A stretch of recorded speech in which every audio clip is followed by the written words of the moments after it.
Welcome po dito sa aking channel. Dito po tayo, pinakikita po natin ang buhay sa aming probinsya. Ito po ang tawag po rito pag traktor. Paglilinis pagkatapos po niyan ay tataniman na. Pero bago po yan ay magluluknong muna, magbabasag. Yan po, tatawag na pagluluknong ng pilapil. Pagluluknong po niyan, yan po yung pinapalapad uli at inaayos yung alay nung pilapil. Tatabunan uli siya ng putik para hindi siya masyadong tubuan agad ng damo. Hindi siya masyadong dadamuhin kasi nga pinutungan siya ng lupa. At ihuhubog pa yan, hihimasin pa yan para kang naghihimas, nagmamasa ng tinapay. Yan. Yung lawak na yan, lahat po yan gaganyan, mamanu-manuhin po yan ng pagtatrabaho. Lahat po yan, yung buong palaya na yan, gaganyanin yan. Tapos yan po yung nakikita nyo sa gitna na mayroong mga berde.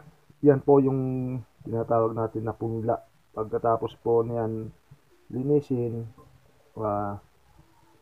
na lilinangin na yung papantayin na yung putik, tapos lilinisin na siya ng linis na linis. Babataran na po yan ng tubig, tapos papatuyuan, tapos guguhitan na po yan. Pagka naguhitan na yan yung guhit, doon ilalagay o itatanim yung puno ng palay, itatalok na o itatanim. Pero yung iba wala nang guhit-guhit, tinatansya na lang kung pantay o baluktot, tinitingnan. Pero mas maganda at mas okay yung may guhit para pag naggapas o nag-ani, hindi po kung saan nakalagay ang tanim na aanihin. Yan.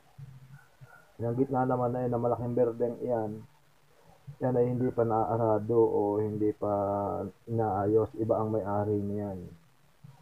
Yan, yung malawak na yan. Tirik katanghalian po yan, sobrang init, masyadong mainit.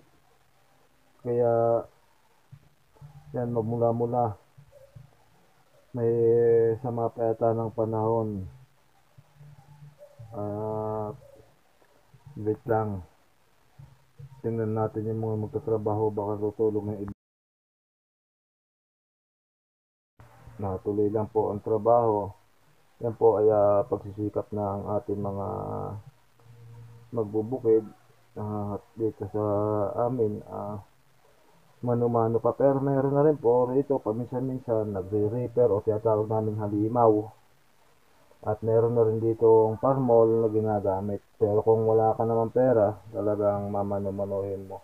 Sa ibang bansa nakakapanood ako sa YouTube ng pati paglilinang, pati pagtatanim, meron ng makina at saka yung tatawag natin na paghihimas ng mga putik na yan pag magluluknong. Pero dito sa Pilipinas wala pa naman. Siguro meron sa mayaman na mga hasyenda ng palay na mga tao na nag-ooperate na ng makina upang maayos ang kanilang mga kapahan. Pero dito sa amin, ayan na. Kita nyo, nagtatalok. Hindi mahalata na may guhit yan, pero may guhit yan. Lahat yung binuhitan. Yan ay mga makabago na rin. Yan naman, yung inihahabol yan para taniman, pero hindi na yung kasama rito sa bukirin. Sa ibang kwan na yan, ibang parte na yan, magkatabi lang, kaya nakuha ng ating video. Maraming pong salamat. Sana ay pakisubscribe na lang ang aking channel.